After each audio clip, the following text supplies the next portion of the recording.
Renis Tërshana dhe Artan Xhori përjashtojnë për një vit nga tendrat me vendim të Agjencisë së Prokurimit Publik më 31 korrik 2026. Në të njëjtën ditë u bë publik edhe përjashtimi i kompanisë Astrid Gjikondaj për mashtrime në tendra. Nga aksionet e Credis Bank tek tendrat e IT dhe përgjigje. Dyshja Tërshana dhe Xhori u përjashtuan me kërkesë të drejtorisë së përgjithshme të Radio Televizionit Shqiptar, që është organizatore e tendrit të mirëmbajtjes së rrjetit të shpërndarjes DVB-T2. Sipas të dhënave nga vendimi i Agjencisë së Prokurimit Publik, më parë kishte nisur procedimi administrativ për përjashtimin e bashkimit të kompanive RNT SHPK dhe TBSN dhe 6 SHPK nga e drejta për të fituar kontrata publike. Shkaku është paraqitja e dokumentacionit me të dhëna të reja për qëllim kualifikimi në procedurën e prokurimit me objekt deri në shërbimi i mirëmbajtjes për rrjetin e shpërndarjes DVB-T2 për 48 muaj. Hetimi administrativ nisi me kërkesën e dërguar nga autoriteti kontraktor Radio Televizionit Shqiptar. Në përfundim të hetimit administrativ të nisur, po arrit në konkluzionin se përmbushishin kushtet e shkeljes së ligjit. Konkretisht, veprimi i tyre është keq informim për qëllime kualifikimi, sipas parashikimeve të ligjit për prokurimin publike. Në këtë rast, Agjencia e Prokurimeve Publike përjashton një kompani nga e drejta për të fituar kontrata publike për një periudhë nga 3 muaj deri në 3 vite. Kështu, APP-ja ka vendosur të përjashtojë konsorciumin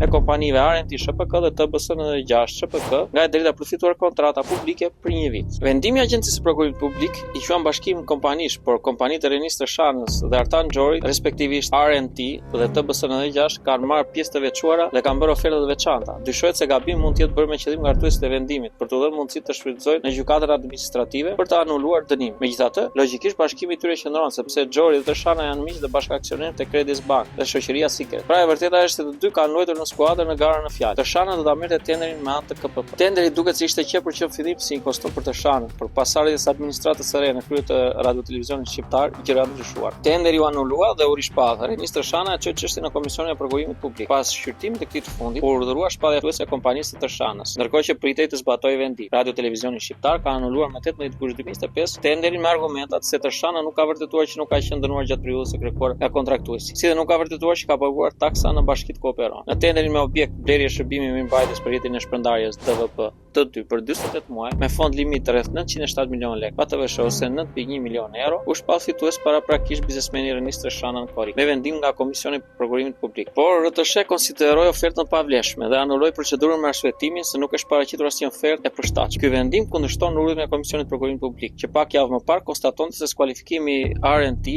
ose RT e Renis Tërshanës ishte bërë në kundërshtim me ligjin dhe urdhëroi autoritetin kontraktor të rikthente Renis Tërshanën si fitues të tendrit. Procedura është shoqëruar gjatë gjithë kohës me intrigë dhe përplasje në Komisionin e Prokurimit Publik, duke ngritur dyshime se tendri ishte qepur që në nisje pikërisht për kompaninë R dhe T SHPK, në kohën kur Radio Televizioni Shqiptar drejtori nga Aurora Polo, drejtoresh e komanduar. Por çfarë vendosi Komisioni i Prokurimit Publik? Duke qartë se komisioni kishte marrë vetë në dorë tenderin dhe do ta detyronte drejtoreshën të firmoste pazarin që duhet jetë miratuar nga Jonait Myzyri i KPP para ikjes nga institucioni. Së pari, vendimi e konsideron të padrejtë skualifikimin dhe anullimin nga Radio Televizioni Shqiptar dhe i jep urdhër këtij institucioni të lidhë kontratën 4 vjeçare me RNT. Së dyti, këtë e bënte indirekt duke eliminuar dy konkurrentët e Renis Tërshanës, Ideatel SHPK dhe Realcom SHPK, të cilëve u rrëzohet ankesë. Operatori tjetër në këtë garë, TBSN dhe 6 SHPK, që ka ofertë më të ulët, nuk është ankuar dhe ka pranuar vendimin e Radio Televizionit Shqiptar për skualifikim. Pra, Xhori ka vepruar si ushtar i Tërshanës në këtë rast. Dihet se Renis Tërshana është aktor i favorizuar në tendra. Gjatë zgjedhjeve të 11 majit 2025, kompania R dhe T SHPK mori brenda 3 ditëve 2.3 miliard lekë prokurime nga kryetari i Komisionit Qendror të Zgjedhjeve, Ilirian Celibashi. Xhori në hetim nga SPAK ndihmon policinë me përgjigje. Artan Xhori është në hetim nga SPAK për tenderin e respiratorëve gjatë kohës së pandemisë COVID-19. Bëhet fjalë për indosje penale të regjistruar me shumë urgjencë në SPAK në dhjetor 2020, kur në qendër të verifikimeve ishin anëtarë të dy komisioneve të vlerësimit të ofertave të ngritura nga Ogerta Manastirliu dhe sekretari i përgjithshëm i Ministrisë së Shëndetësisë gjatë kohës së pandemisë COVID-19. Qëllimi ishte blerja dhe vendosja 54 respiratorëve me 2 modalitet. Kompania Artan Xhorit u hetua fillimisht në SPAK dhe pas dosja u dërgua prokurorisë së Tiranës. Kompania themeluar në 21 prill 2006 administrohet nga biznesmeni Artan Xhori, i cili ka fituar tenderin me vlerë për 760 milion lekë të vjetra nga kjo kontratë. Megjithatë, ti je në hetim nuk të pengon të vazhdosh të marrësh tendra. Madje njëra nga këto procedura është klasifikuar sekret nga Policia e Shtetit me 24 dhjetor 2025, pak para largimit të ish drejtorit Ilir Proda. Sipas dokumenteve, loti 1 është shërbim suport teknik i njësisë së përgjigimit ambiental, tjetri shërbim suport teknik të pajisjeve. Mashtrimi me letrat e distributorit. Kompanitë e Renis Tërshanës dhe Artan Xhorit pretendonin se kishin autorizim nga firma kineze Xiamen Tongce për pajisjet e prodhuesit gjigant Rote & Schwarz. Megjithatë, Megjithatë, Radio Televizioni Shqiptar nuk u mjaftua me lehtë. Pas verifikimeve direkte me Kinën dhe kompaninë M, rezultoi se asnjë autorizim nuk ishte lëshuar. Madje, prodhuesi deklaroi se firma kineze nuk ishte fare distributore për Shqipërinë. Mes kualifikimin e tyre, fituesi është shpallur bashkimin kompanive Ideatel dhe Realco, me një ofertë për rreth 9 milionë eurosh ose gati 99.2% e fondit limit. Rivali I vjetër që u hapi grupën. Por kush është kundërshtari që u bëri grupën dy kompanive të fuqishme? Rivali I hershëm I tyre është Idlir Karkini, pronari I Ideatel ShPK. Karkini është raportuar nga kontrolli I lartë I shtetit si biznesmen që ka cënuar sigurinë kombëtare, duke mos zbatuar kontratën me Ministrinë e Mbrojtjes për mbajtjen në funksion të radarëve të hapësirës detare. Në vitin 2011, kur pas largimit të gigantit amerikan Lockheed Martin, në lojë hyr kompania shqiptare Ideatel me administrator Idlir Karkini. Në gusht të vitit 2011, komanda e forcave detare përmes një tenderi sekret jep kompanisë Ideatel mirëmbajtjen e radarëve një periudhë 4 muaj deri në fund të vitit me vlerë $487.000. Ndërkohë, për 2010 sistemi ishte mirëmbajtur nga Lockheed Martin për të gjithë vitin me vetëm $330.000. Kontrata me Ideatel e forcave detare u gjet në shkelje nga një audit I Ministrisë së Mbrojtjes. Për shkeljeve financiare, kontrollet e mëvojshme për zbatimin e saj treguan se radarët nuk mirëmbahen siç duhet dhe disa prej tyre ishin jashtë funksione. Pas këtyre shkeljeve, Ministria e Mbrojtjes e përjashtoi kompaninë nga pjesëmarrja në tenderin për radarët, por Ideatel rikthehet sërish në lojë në vitin 2013. Në gusht të 2013-s, kur kishin përfunduar zgjedhjet, por ishte ende në pushtet qeveria e Partisë Demokratike, Ministria e Mbrojtjes zhvilloi një tjetër tender, këtë herë të hapur për mirëmbajtjen e radarëve dhe rivënien e tyre në gatishmëri të plotë me fond limit $560.000. Fituese në këtë rast u shpall kompania shqiptare R10 të ShPK Erenis të Shan. Por 2 javë pas formimit të qeverisë, ish-ministri Mimi Kodheli e anulloi tenderin. Një muaj më vonë, qeveria miraton një vendim për ribërjen e tenderit, saktësisht me të njëjtin objekt, por fondi limit u rrit me 50% nga $560.000 në $850.000. Tenderi sekret u bë pagar, sipas një procedure ku Ministria e Mbrojtjes ftoi kompanitë e përzgjedhura nga vetë ajo që të bënin ofertë. Nga ftesat u përjashtua Lockheed Martin dhe tenderi u fitua pikërisht nga Ideatel në një bashkëpunim të paraqartur italiane Gem Electronica. Çmimi fitues rezultoi saktësisht sa fondi limit, pra $850.000, ose 50% më I lartë nga tenderi anulluar vetëm 4 muaj më parë. Kyçatere, Karkini nuk u ndal më në programimet e kontratave me qeveri, por edhe Tërshana mbeti aty në një hap me Karkini. Përjashtohet nga tenderat Astrid Gjikonda. Përjashtimi ka prekur edhe një kompani ndërtuese në sajt të informacioneve nga kontrolli I lartë I shtetit. Sipas vendimit të Agjencisë së Prokurimit Publik, me 21 korrik 2026, kishte nisur hetimi administrativ për përjashtimin e kompanisë ASI 2AK ShPK me administrator Astrid Gjikonda, nga e drejta për të fituar kontrata publike për keq informim për qëllime kualifikimi. Tenderi ku Gjikonda ka lënë gjurmë mashtrimi ka si objekt rekonstruksioni I shkollës nënvjeçare Avni Rustemi me fond limit $533 milionë. Zhvilluar në 30 nëntor 2023 nga Bashkia Vlorë. Hetimi administrativ ndaj kompanisë ASI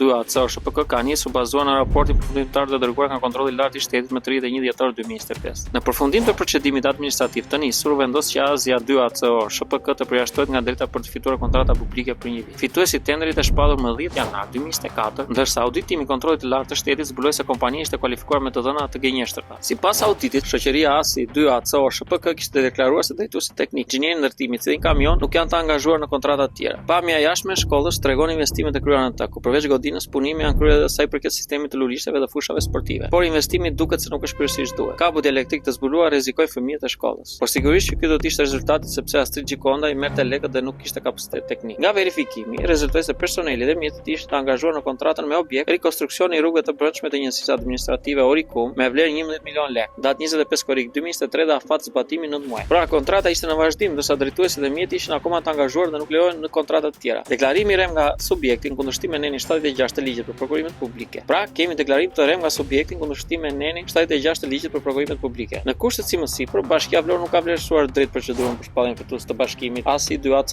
ShPK. Sipas kontrollit të lartë të shtetit, subjekti është në kushtet të mosplotësimit të kritereve. Astrid Gjikonda është modeli I hapur I biznesmenit që vjedhin gjithçka që mundën nga shteti dhe nuk zbatojnë kontratë. Kontrolli I lartë I shtetit ka kapur me presh në dorë Gjikondaj, konkretisht në kontratën e rekonstruksioni rrugëve të brendshme në njësinë administrative Oricum për vitin 2023, me fond limit 156 milionë lekë, janë zbuluar pa rregullsi. Tenderi I audituar është mbajtur në 11 korrik 2023. Nga shqyrtimi I dokumentacionit të vënë në dispozicion për zbatimin e kontratës, u gjet se në preventimin e rishikuar të punimeve dhe në situacionin përfundimtar është vendosur një zë pune në mënyrë të përsëritur. Rrjedhimisht, vlera 195.300 lekë pa TVSH për bën dëm ekonomik për Bashkimin Vlorës, pasi është vlerë përfituar padrejtisht nga ana e kontraktore, duke cituar audit. Për diferencat në lidhje me volumet e punimeve nga shoqëria ASI 2AC ShPK është kërkuar të ndiqet rruga ligjore për kthimin e parave në arkën e shtetit. Të njëjtën gjë ka zbuluar kontrolli I lartë I shtetit dhe te kontrata rehabilitimi interseksionit rrugor, taksit rrugor kryesor me rrugën Shaban Demiraj me fond limit 29 milionë lekë. Në preventimin e rishikuar dhe në situacionin përfundimtar është vendosur në mënyrë të paargumentuar dy herë në sasi 505.6 m2 dhe vlerë 202.240 lekë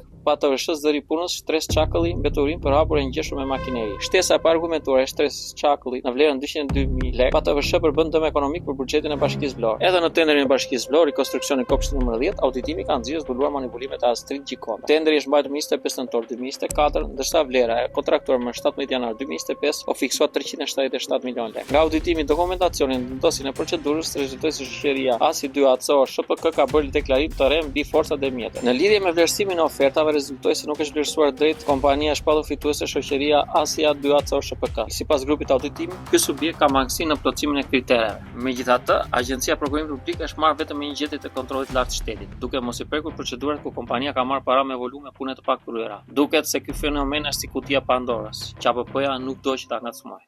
Ju pëlqeu kjo video? Atëherë bashkohuni me ne. Na ndiqni në Instagram, Facebook dhe TikTok dhe bëni subscribe në YouTube. Klikoni like dhe share dhe aktivizoni njoftimet për të mos humbur asnjë video të re. Faleminderit për mbështetjen.